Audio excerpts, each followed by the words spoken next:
A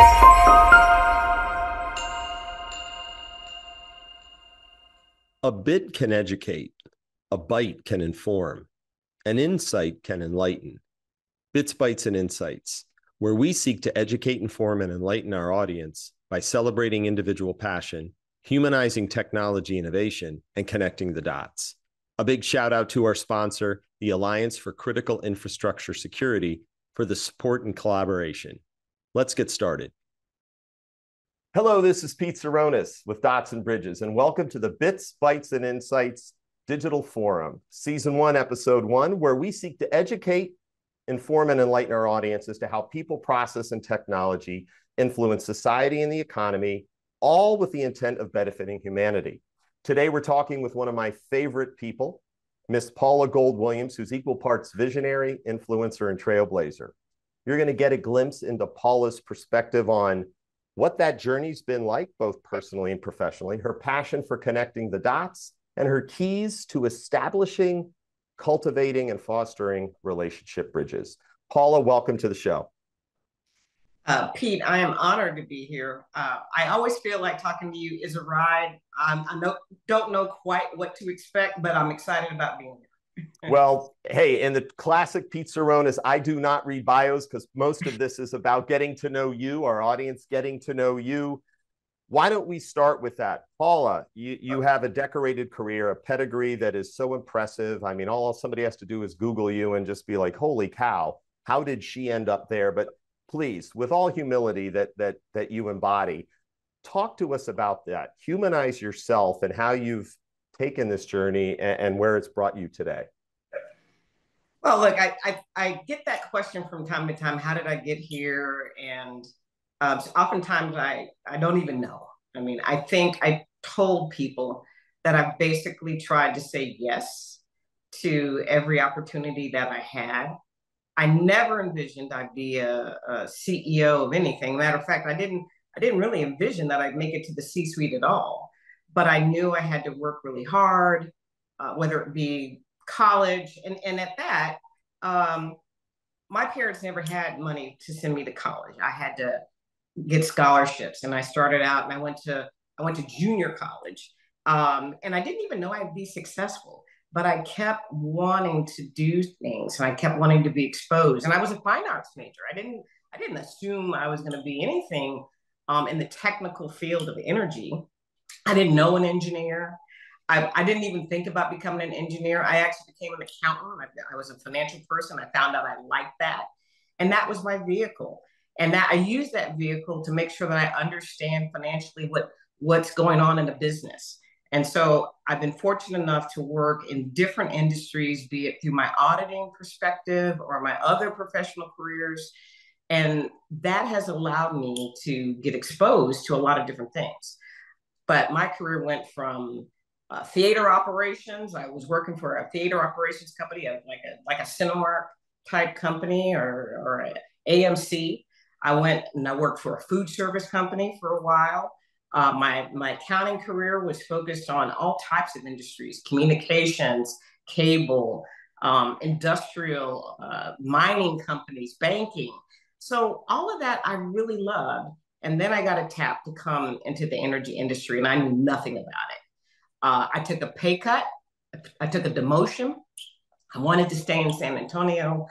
CPS Energy was the only energy company in town. I didn't know what I was signing up for. But I came in, and when I took that pay cut and demotion, I was able to come in at a lower level and really, really become a student of the industry. I was a controller. I could close the books with my eyes closed practically. But I actually opened my eyes and started to spend a lot of time understanding the people. In the career of energy, people exist and thrive for decades. And they're so interesting, and their commitment is so interesting. So that benefited me. And again, I kept getting offered from time to time, you want to be VP of administration. You want to be over everything that we have to do in the back office. Ultimately, I got to be CFO.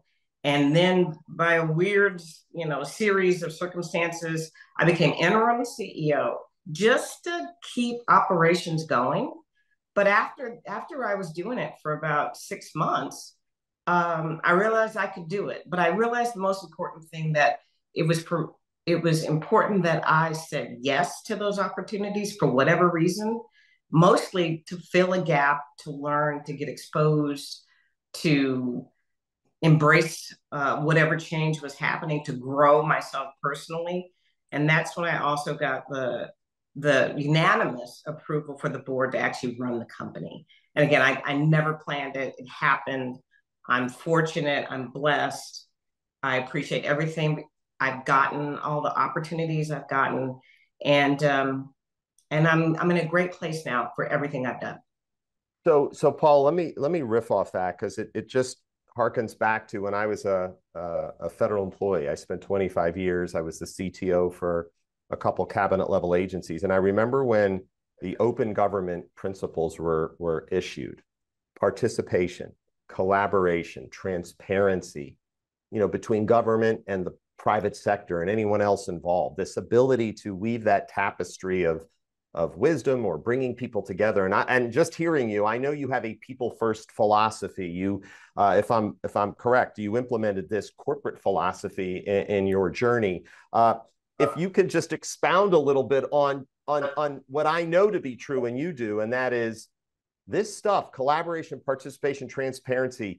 It doesn't happen overnight, regardless of title. And your ability to work in a horizontal manner in organizations you've been at, it's hard. But I sense it's something that drives you as you're learning those new roles. Well, it absolutely is. And again, I still believe that being a student and really studying the different experiences that I had and thinking about what did I learn from them. So I would basically say the people first philosophy really came to me with clarity at CPS Energy, but it probably originated when I worked in food service, when I worked for a cafeteria style, uh, restaurant company. And I was in the industry, and the company started to struggle tremendously. Management bailed. I was controller at the time. Management started to bail. Stock price started to decline. There were all these challenges, and the company started seeing things and trends that they had never seen before. And just as a headline, the change was the industry was changing, where it had enjoyed such a thriving environment being a cafeteria company, in which case people don't even think about anymore. Look at what food is now. It's organic. It's varied. It's an experience. It's a dining experience, and watching that happen and realize that the company didn't have a solution going forward.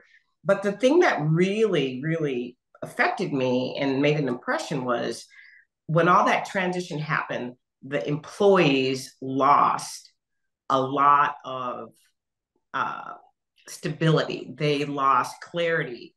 Why are leaders leaving? What's going to happen to us? And I realized that being an executive at the company, you had to take care of your employees. You had to think about what was important. You also had to think about how could you still provide the best service to customers, even under a tremendous amount of pressure. So that was the origination. And then there I was. I mean, to be CEO, my predecessor, Joel Beneby, decided that he wanted to go help create new energy solutions for underserved communities across the globe. And he left the company. We had lots of challenges that were starting to emerge. We had systems that were antiquated. Our people were stressed. And I realized, again, I didn't want our employees to have a lack of clarity about their senior team caring about them and caring about each other. If you don't do that, before you know it, somebody's going to get hurt. And in the utility industry, that is a place where people do a lot of technical things. They do a lot of things that are require consciousness and focus. Distractions are the things that get people hurt. And focus are the things that keep people alive and thriving and coming home to their families at night. So as I thought about it, the weekend before I took over, I said, I have to make the employees understand that that's important to me. I'm going to drive that as an importance to every other executive in the company. We're going to follow that. And even when we disagree, use that as a principle to come back and focus. If we're disagreeing about something, if it's not a people first driver, then there's no point in arguing about it. If we're not putting our people first, our customers, our community, there's no point in arguing about it because that's a distraction. Everything else, you fix those things, everything else will fall into line. And so that's where it came from. I still believe it. And I still try to live by it.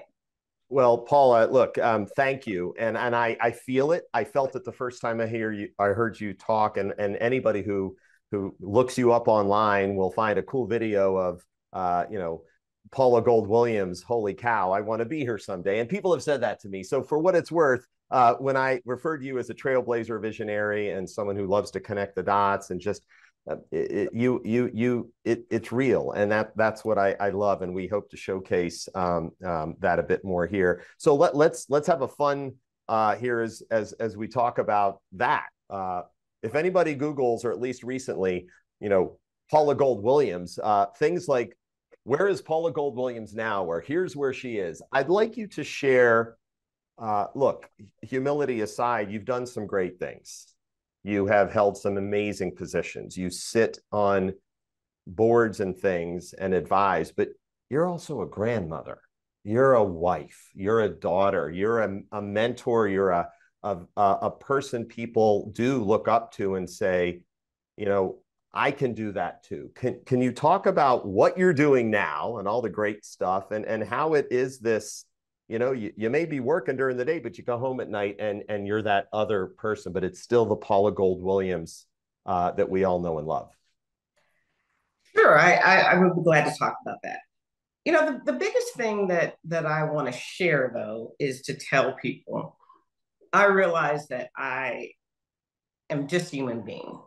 And sometimes when people look at titles and history, they put a lot of pressure on themselves about where they are and what they're, are they perfect? Are they ready? And I often, see women in particular will challenge themselves about whether they're really ready for a job and how perfect they are. Do they fit the job spec? And do they look like the predecessor in the job and be able to function like the predecessor in the job? I want to make sure people understand, I know I was not perfect. I know, from that perspective, I was always learning. And being a mother, I'm fortunate to have a wonderful husband who's been extremely supportive, but I was driven to serve and work and try to always find this balance to make sure that my kids had all the things that I didn't have. Now, does that mean they were doing anything extreme? No, but they sure had a lot of things that I didn't have. They didn't always have me, right? Because I was working, I was committed. I had, 3,000 employees, and I had, over 1 million customers to worry about. And then I had, customers outside of our community. We served the state. But I love my family. And from that perspective, my goal was always every day to try to do my best and try to give all I can and try to set a good example and support them, support my daughters in their education, in their quest to be their own individuals, in their quest to find their place, travel the world, all those things that were supportive, and find that balance constantly. So I am now a grandmother. It is a nicer place to be. Watching my daughter, my older daughter, who's a wonderful mother. She is a wonderful mother. She thinks about her kids and she puts them first. And she has 2 daughters now. And then my other daughter, again, is traveling the world. And I'm just so proud of them. But now I realize that I'm in a place where I can be helpful to others. Try to be helpful to them, but try to be helpful to others, people coming up in the industry, and make sure, again, they understand what I accomplished wasn't about perfection. If I can do it, my journey was different. Everyone else's journey will be different, but they can do everything I've done and more. I truly believe that. And And really, again, it's just saying yes to opportunity. Just say yes and try things, even if it's not exactly on the path that you wanted. Say yes, because you're going to learn so much in that job. You're going to learn so much in that role. And if you let yourself immerse yourself, that's when you really release the pressure and you begin to grow and you begin to see things that you couldn't see. And I used to liken it to the movie The Matrix, right? You know, the whole thing with in The Matrix, where there's this world that really exists that you finally, uh, get to see once you relax and put yourself in the moment and take the pressure off. Matter of fact, when the main character in The Matrix, the you know guy, Neo. Neo, right? The guy tells him, "You're not the one." Right? She uses almost reverse psychology to bring out this view of he took the pressure off himself. He almost felt guilty because I'm not the one, but in fact, he really was. He had to stop pushing himself in a way that wasn't allowing him to grow. So let me riff off that because first of all, I love the Matrix series and I dig it. And I love that you love that. So for a later conversation on the best part of the Matrix, Paula, that brings, to light, look, you are clearly someone that people like to be around. Your insights are rooted in practicality. You've moved up, you've run companies. I mean, look, I'm not saying you have to give the pedigree, but you're in some pretty unique roles currently. And that influence, that collaboration, transparency, participatory, those principles you live by, if we can for a minute, just because somebody Googles you, they see this like amazing energy sector person, and you're sitting here saying, look, I'm learning each and every day. But that technology, that transformation, the roles that you're currently filling, what's that like? And what are just a few exemplars of that ability to influence or at least teach folks who are your peers in this very important sector in our time? Sure. The one thing I would say is my life right now is a mix of the things in my past that I was passionate about that I said, I don't want to give up. Those are important to me and I want to still be connected, and a mix of just new stuff. And so as an example, I have been chair of the Keystone Policy Center for several years now. Now, we're going to pick up a co-chair because I really want to make sure that a lot of people have a chance to sit in a chair in the organization. But it's passionate for me. That organization thinks about how can we create collaborative solutions to bring people together, regardless of their political affiliation or views on solutions.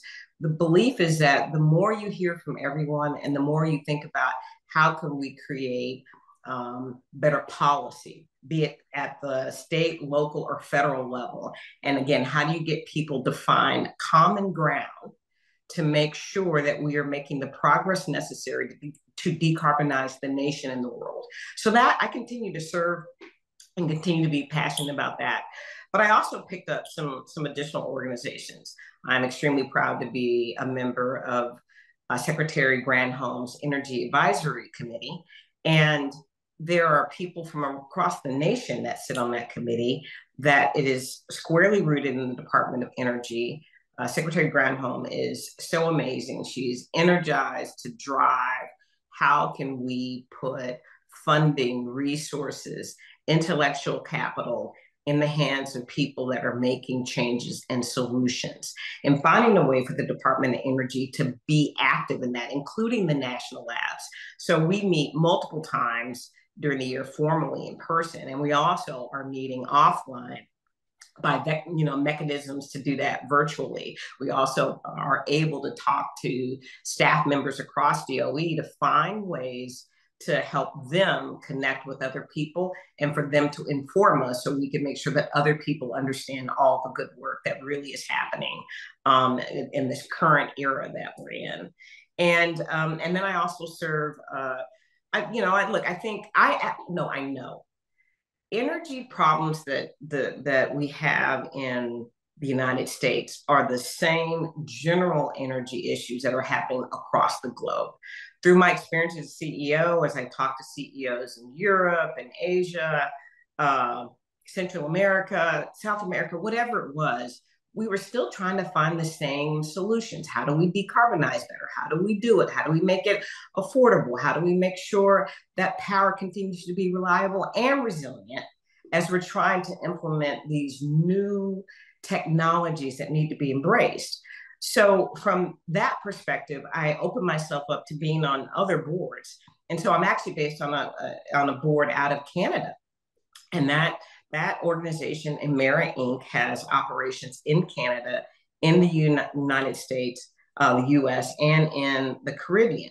And that one, we have an excellent CEO of that organization. He's got a board of people who some or most are not in the industry.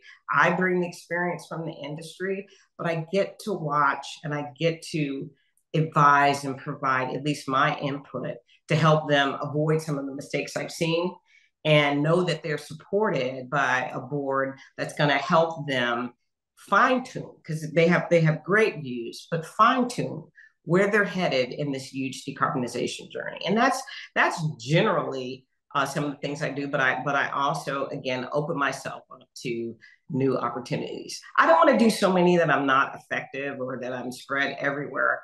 I want to do enough so I can truly make a difference, make sure that I'm honoring my fiduciary responsibility to do the best for the organizations and the stakeholders that are affected by what they do. And again, try to find solutions so that we can do the right things. Nobody knows what all the right things are. We have to remain open to that. And I think with my experience, I try to bring a perspective of being open to everything and trying to find the best solutions forward. Well, you do, and again, for the audience, you can also, when you Google Paula Gold-Williams, the wonderful Paula Gold-Williams, as I like to say, smart cities, technology, transformation, the grid.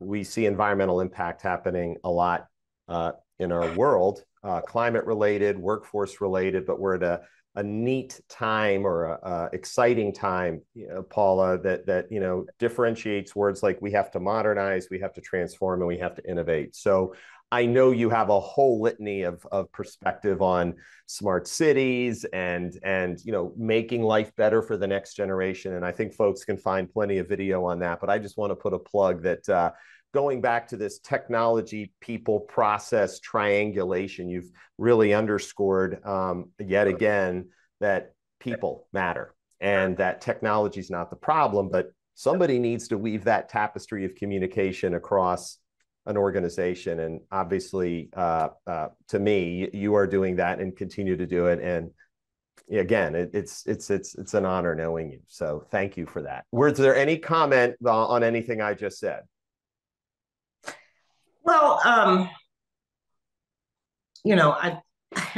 I think that one of the complications that happen, it happens all the time currently, is there's so much passion about moving forward, and there's also so much concern about could we be making the wrong choices? Are we moving fast enough? And sometimes what I've noticed is the pressure of that stops progress. That's the part that gets me the most. Like if we're not totally solving the problem in the moment, then let's argue about it. And I've seen so many arguments on how and where and what's the best thing to do. My general sense is I like to move towards the middle. I like to understand opposing views all the time. What are the opposing views? Because I think it's so enlightening. Even if I don't agree, there's so much to learn about opposing views. But I'm probably never going to be in the camp of one answer or not. I'm going to be in the camp of learning what I've learned from each side and each argument. The most important thing is not to be caught up in the argument, not to stop. So I'll go be more specific. So there are folks that are worried about we're not moving fast enough. And clearly, with all the natural disasters that we've had, it is apparent that we are in the global warming vortex, and it is more intense that than ever. And of course, there's this fear that because we're not solving the problem immediately, you know, we've got to move forward, and the frustration happens. And so there's no give, right, on the other side about, well, how do you move from where you are? And then on the other side, it is, whoa, we're moving too fast. We've got great assets. It's going to cost too much. What's wrong with keeping everything status quo and waiting to see? Both of those are worth listening fully to every argument that each side has, but it doesn't solve anything. And we lose daylight, and we lose progress, and there's impact. And so why waste time arguing about that? Let's say, what would be the next step that we could do that was constructive and it really moved us forward? Because then there's a step after that, and a step after that, and a step after that. And it's important to stay focused on making those progressive moves versus arguing about who's right and who's wrong. And we also, when we do that, Pete, I'll say, we take away the positive, constructive energy of people who are really interested in making real solutions and bringing new technologies and new views and new perspectives. We shut them out because there's an argument versus, I'm sorry for where we are, but I want to be part of the solution moving forward. And that's a philosophical place that I am now. Well, I will say this as we move into a fun part of this conversation is you used in a lot of our prep this, you want to crush inertia. You want to move the needle, and conversations, when people say violent agreement, violent disagreement, it's like, okay, but let's move on and have progress. So I would say, in addition to the many synonyms I've used for you, vehicle, connector, I refer to you as a bit of a unicorn, which is a total compliment, but you're like, mediating is a skill set so that we can make progress. So Paula, I mean, I love hearing that. So let's move in now to a few, I like to call it lightning round, humanizing you, but they're not meant to trip you up. And I just want to ask you a couple questions. And funniest thing that ever happened to you at work or in your professional journey? Well, I know that there are many, because I really do like to laugh. I really do find humor in a lot of things. But I'll tell you one that was, hit me during the height of the pandemic. We had already sent a third of our workforce home. We had broken everybody up in teams. We were Zooming every single meeting that we had.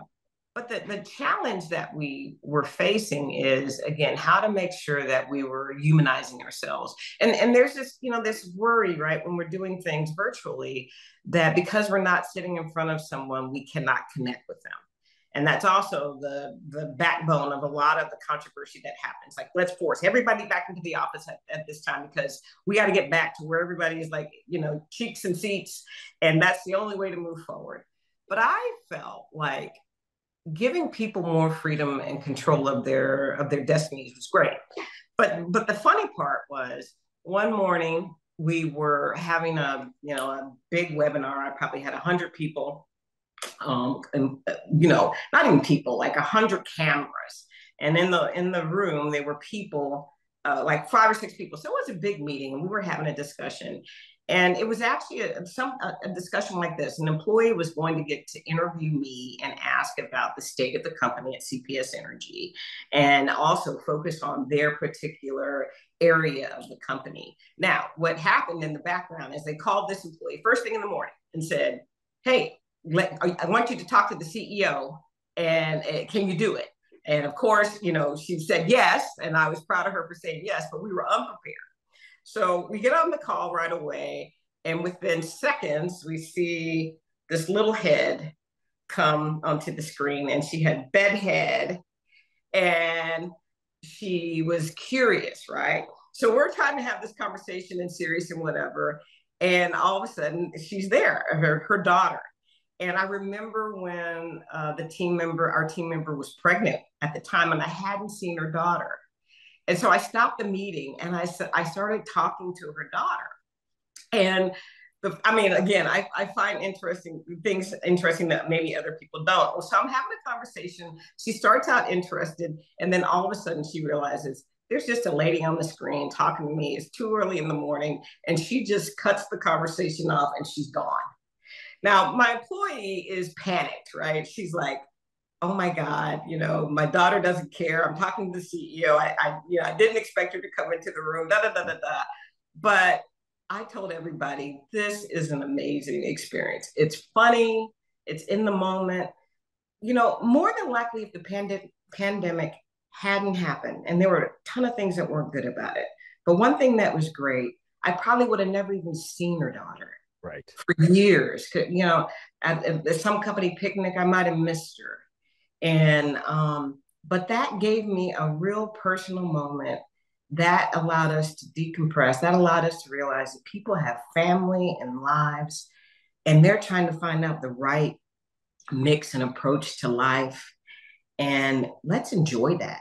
Yeah. So anytime any kid said they wanted to be on screen, I never got frustrated with anybody. Matter of fact, I loved it. I thought it was the most, we take ourselves too seriously, right? That was the most important way to humanize who we are as real people.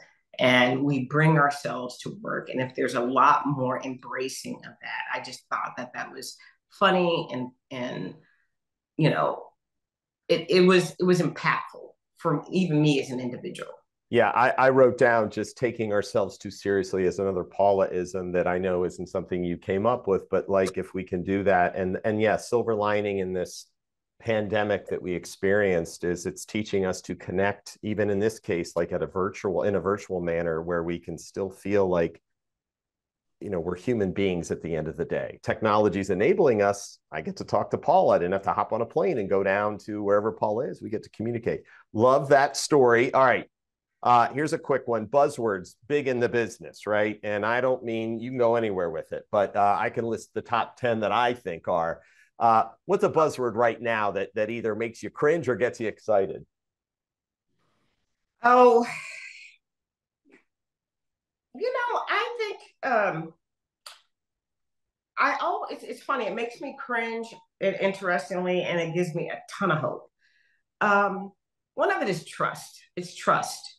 And people say, well, how can trust make you cringe? Sometimes the word trust is weaponized. I don't trust them. I don't trust you. You've done something that is completely offensive to me. I don't think I can ever trust you. Man, that's tough because people are human. People make mistakes. People go through growth. People don't know unless they are exposed to it. And keeping that door open is extremely important. So I know there's some great work out there associated with trust and rebuilding trust.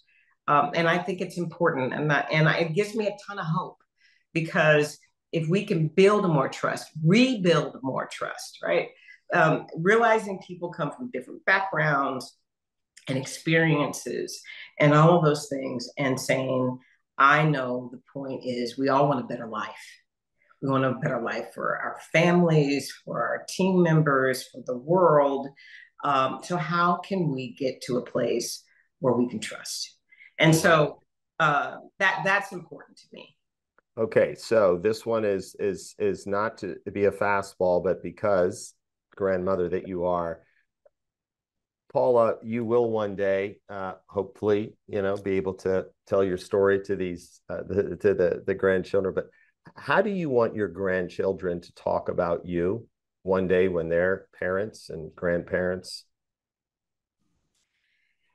That question is kind of aligned to the one I get often, like, what do I want my legacy to be? And really and truly, I only want them to know that I love them. And I want them to realize again that they can do anything that they want. I don't really want them to be focused on things I've accomplished. I want them to realize that the things I did accomplish allow them to be whoever they want, and that, their grandmother loved them, and really realize that I'm just a vehicle. I'm just a person who, again, can share my story with them, and others. Now, look, again, I think kids ultimately, it's a different day and time. They're exposed to so much more. I mean, we didn't have the internet when I was coming along.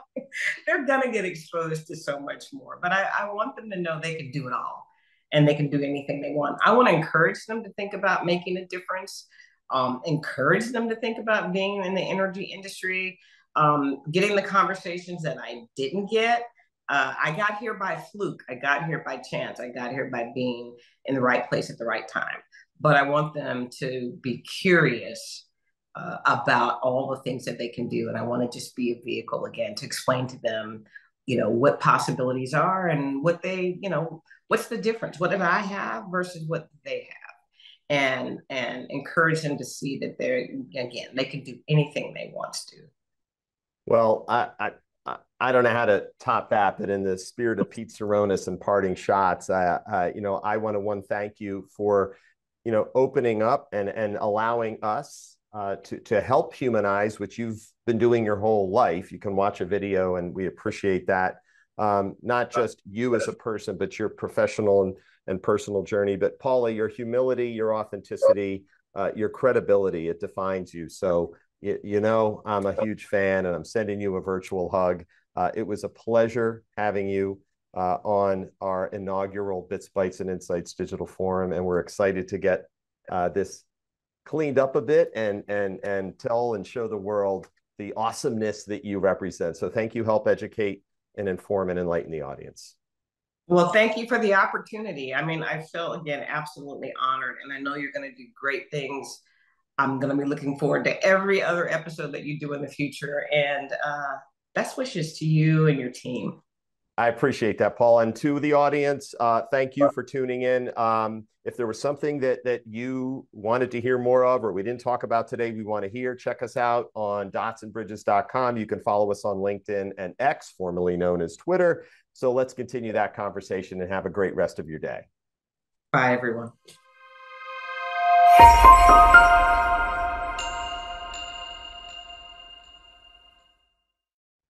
Thank you for tuning in to Bits, Bytes, and Insights, where we humanize the people and technology that catalyze innovation. And again, a big time thanks to the Alliance for Critical Infrastructure Security for sponsoring us today. Remember, you can find more Bits, Bytes, and Insights on our website, dotsandbridges.com. Stay tuned for our next episode. Until then, strive to remain educated, informed, and enlightened. This episode was independently produced by the Dots and Bridges team. The views, thoughts, and opinions expressed are the speaker's own, and the mention of any organization, product, or service is not an endorsement.